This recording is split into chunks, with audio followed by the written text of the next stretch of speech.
Hello friends, good morning, नमस्कार। बहुत बहुत स्वागत है आप सभी का स्टडी विद ज्ञान प्रकाश में। दोस्तों, आज है 4 अप्रैल और शुरू करते हैं आज के दैनिक रोजगार समाचार। तो सबसे पहले आपको बता दें कि अपर निजी सचिव भर्ती शुरू करने की मांग अभ्यर्थियों के द्वारा उठाई जा रही है।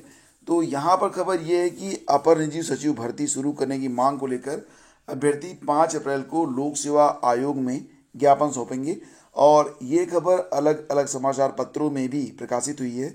फिलहाल जो कटिंग आप देख रहे हैं ये हिंदुस्तान से ली गई है।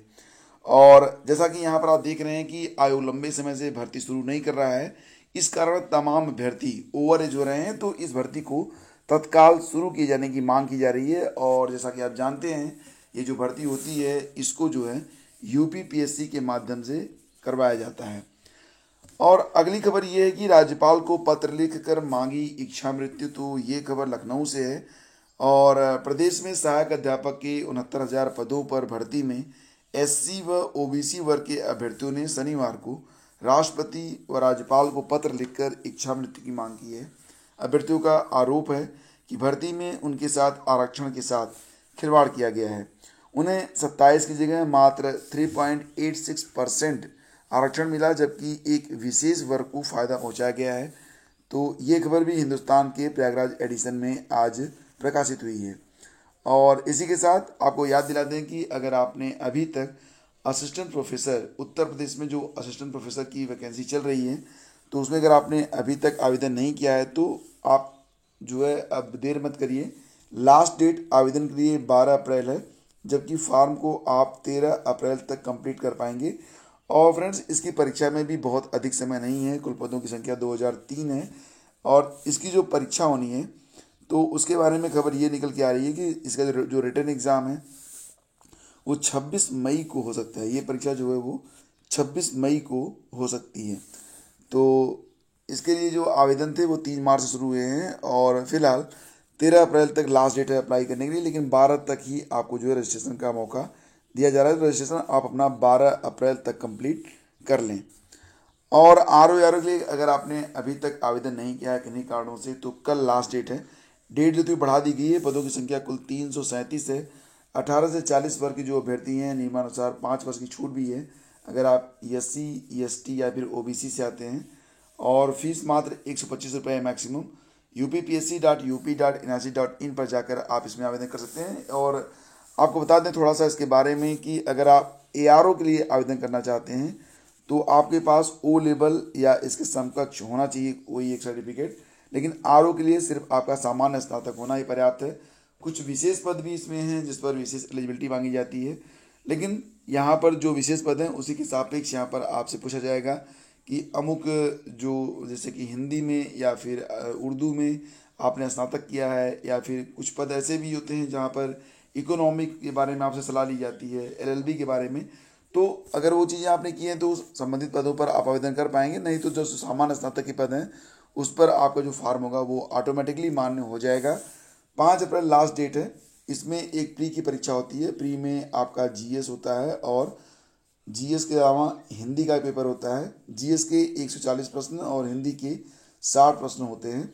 फिर मेंस की परीक्षा होगी। मेंस में भी लगभग जो नियर अबाउट वेटेज होता है GS के बाद वो पूरी तरह से हिंदी पर ही होता है, क्योंकि हिंदी से संबंधित यहाँ पर निबंध, व्याकरण और अन्य उपयोगी सामग्री जो होती है आप इससे संबंधित उस पर आधारित क्वेश्चन पूछे जाते हैं।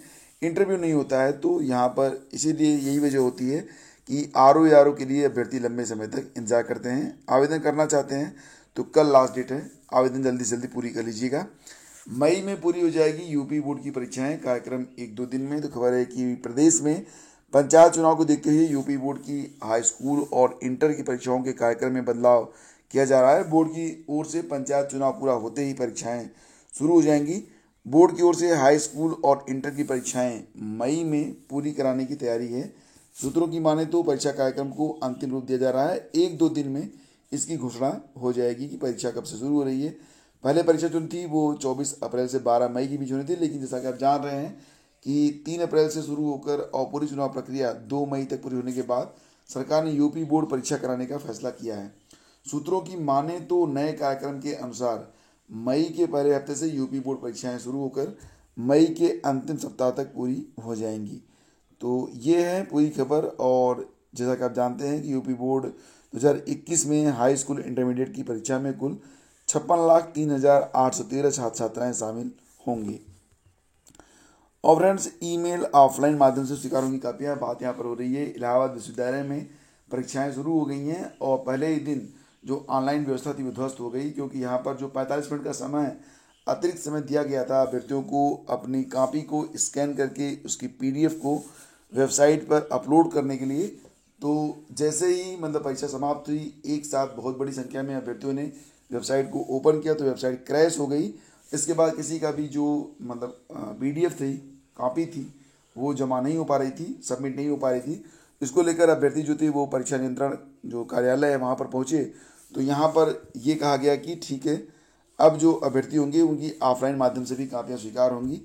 तो इलाहाबाद विश्वविद्यालय की ऑनलाइन परीक्षा में व्यवस्था गड़बड़ाई तो विश्वविद्यालय प्रशासन को बैकफुट पर आना ही पड़ा। इलाहाबाद विश्वविद्यालय प्रशासन ने शनिवार रात निर्णय लिया कि जिन अभ्यर्थियों की उत्तर पुस्तिकाएं दूसरे प्रयास में भी पोर्टल पर सबमिट नहीं हो पाई हैं, उनकी उत्तर पुस्तिकाएं ऑफलाइन और ईमेल के माध्यम से स्वीकार की जाएंगी। परीक्षा नियंत्रक प्रोफेसर रमेंद्र कुमार सिंह के अनुसार परीक्षार्थी अपनी उत्तर पुस्तिकाओं की पीडीएफ ईमेल आईडी, ये ईमेल आईडी आप देख सकते हैं, इस पर भी प्रेषित कर सकते हैं coeau2021@gmail.com। और परीक्षार्थियों को AU फिर underscore roll number underscore paper code नाम से फाइल बनानी होगी। पेपर कोड की जगह विषय कोड नहीं लिखना है। परीक्षा नियंत्रक ने बताया कि कुछ कापियों ऑफलाइन माध्यम से भी जमा कर ली गई हैं। ऑनलाइन माध्यम परीक्षा में पहले दिन सामने आई दिक्कतों के मद्देनजर इलाहाबाद विश्वविद्यालय प्रशासन ने उत्तर पुस्तिका की पीडीएफ पोर्टल पर अपलोड करने की जो समय सीमा है वो 45 मिनट से बढ़ाकर 2 घंटे के लिए कर दी है।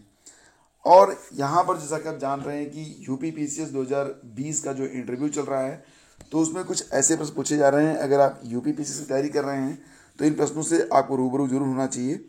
तो यहाँ पर कुछ सवाल ऐसे भी किए गए कि एक अभ्यर्थी से पूछा गया कि आरक्षण रखना कब तक जरूरी है, क्या 50% से ज़्यादा होना चाहिए, प्रयागराज से कौन से 2 चीज़ें प्रसिद्ध हैं, प्रयाग की वो घटना जिसने एक नए राजवंश को जन्म दिया, वर्तमान समय में कौन से हिंदी के मशहूर कवि हैं जो राष्ट्रवादी माने जा सकते हैं, पुराने और वर्तमान लेखक की विषय वस्तु में क्या अंतर है, इतिहास की 2 घटनाएं जो नहीं घटित होनी थी और 2 घटनाएं जो घटित होनी चाहिए थी, एक लीडर के क्या गुण होने चाहिए, क्रम और बताएं। 1857 की क्रांति के समय का शायर जिसने क्रांति के बारे में लिखा हो, कुछ लाइन याद हो तो बताइए। आज प्रश्न पूछे गए। जब अंग्रेज आए तो उस समय किसका शासन था, मुगल शासन के पतन के क्या कारण थे। कुछ लोगों को आपने कहते सुना होगा कि अंग्रेजों का शासन अच्छा था, क्या अच्छा किया था उन्होंने।